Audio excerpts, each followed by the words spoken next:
Shalom Bracha, que Hachem vous protège, vous donne la santé, la joie, la prospérité, Keneratson. Je voudrais vous dire quelque chose. Cette année, j'ai senti Hachem dans la Souka. Vous allez me dire, c'est quoi, Rabbi David, vous avez senti Hachem dans la Souka? Eh ben, je sais pas. J'ai senti qu'il y a quelque chose de là que je pouvais imaginer. Et on peut pas expliquer ça. Vous savez, vous allez vous mettre devant les grillades, les havdil. Vous allez sentir l'odeur des grillades, surtout pour quelqu'un qui a faim et quelqu'un qui aime les grillades.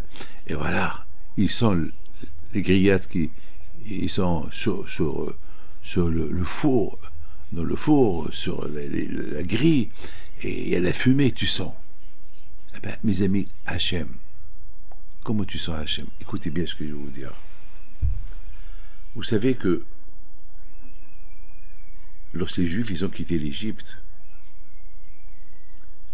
il y avait un problème. Le monde entier a entendu le miracle que Hachem il a fait lorsque la mer s'est coupée. Chamois, Mimi Gazon, le monde entier a entendu les miracles que les Juifs ils avaient en Égypte, les 10 plaies que Hachem il a frappé l'Égyptien. Et maintenant voilà. Maintenant, ils vont pour recevoir la Torah. Mais Amalek il est venu leur faire la guerre. Il y avait une guerre. Amalek il vient faire la guerre avant que les Juifs ils ont reçu la Torah. Mon cher Rabbeinu alav shalom, il dit à Yeshua, va leur faire la guerre. Et le bon Dieu va t'aider. Et Yeshua, il a fait la guerre contre Amalek, ils ont gagné la guerre. Mais ça a causé un refroidissement dans le monde. Le monde qui avait la émouna en Dieu, le fait que Amalek il est venu faire la guerre contre les Juifs, ça a fait une tache sur le nom d'Hachem. Imaginez-vous, un roi qui est dans une voiture décapotable et il passe, il est debout et le monde entier le salue, vive le roi, vive le roi, vive le roi. Imaginez-vous quelqu'un qui prend un œuf et il le jette sur le roi. Il va salir le roi. Ça fait une tache. Le monde entier va être peiné. Parce que, comment celui-là il a osé? Donc, ça laisse une trace. Vous savez, une fois, j'étais en train de donner un cours de Torah. Et soudainement, quelqu'un il me dit, mais t'es menteur. Alors que tout le monde m'écoutait, tout le monde était bouche bée ce que je disais. Il y a un qui s'est levé et a dit, mais t'es un menteur, Rabbi David, t'es un menteur. Ça, après, il y a eu des histoires pour le faire taire.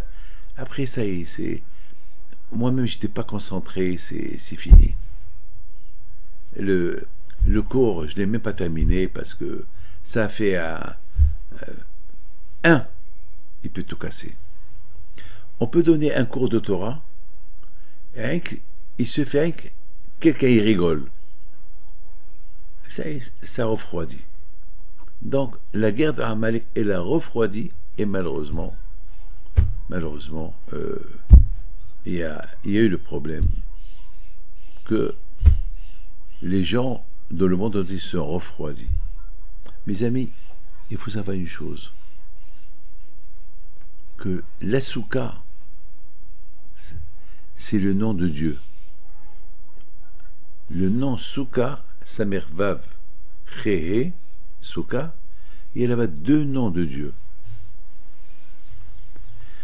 Ça veut dire, lorsqu'on est à l'intérieur de la Souka elle s'appelle Souka, mais ça veut dire elle s'appelle avec les noms de Dieu. Ça veut dire que Dieu il est à l'intérieur, il est dans les murs, il est sur les fruits qui sont là pour embellir la Souka, ils sont sur la décoration. Ça veut dire que toute la Souka elle porte le nom de Dieu. Maintenant mes amis, tout dépend. Ça veut dire que c'est comme si tu es au palais royal. C'est comme si quelqu'un il est au palais, il sait qu'il se trouve au palais. Dans le palais, il y a le roi. Donc la soukha aussi. Dans la soukha, il y a le roi des rois, qui est Hachem. Mais on ne le voit pas. On ne le voit pas. On ne le voit pas. Mais maintenant, comment tu peux le voir? Comment tu peux le sentir? Ben, la façon, comment tu as construit cette soukha? Comment tu te comportes dans la soukha? Et tu invites les pauvres à s'installer dans ta soukha. Et tu remercies Hachem que grâce à Dieu tu as tout ce qu'il faut, que tu as une maison, et que une fois par an tu manges en dehors de la maison. Ça veut dire, la soukha, elle te rappelle. Vous savez, c'est comme si un roi, il te donne une bague, et chaque fois que tu vois la bague, tu te rappelles du roi qui te l'a donnée.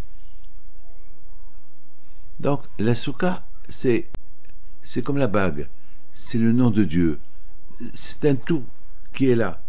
C'est ce que représente Hachem. Mais maintenant, c'est à toi d'avoir cet amour, d'accomplir cette mitzvah pour sentir Hachem. Eh bien, mes amis, cette année, je l'ai senti. J'ai senti la présence du bon Dieu dans la soukha. Je l'ai senti, je ne peux pas vous décrire. J'étais heureux, j'étais content, j'étais bien, j'étais super. J'ai étudié beaucoup et grâce à Dieu, je ne sais pas, je ne peux pas vous expliquer. C'est des choses que je peux pas. Vous savez, mes amis, lorsque on fait une bris milah et qu'on est dans la bris milah, on sait qu'il y a un avis dans la bris milah, mais on ne le voit pas. Mais on sait qu'il est là, mais on ne le voit pas. Mais on sait qu'il est là. Eh bien, c'est Hachem pareil. Hachem, il est partout. Mais il y a certains endroits que Hachem, il est présent. Là-bas, c'est sûr, c'est du 100%. Comme la soukha, comme dans le kotel, comme dans la synagogue. Il y a des endroits où vraiment Hachem, il est présent. Mes amis, que Hachem y fasse que toujours on sentira la présence d'Hachem. Amen.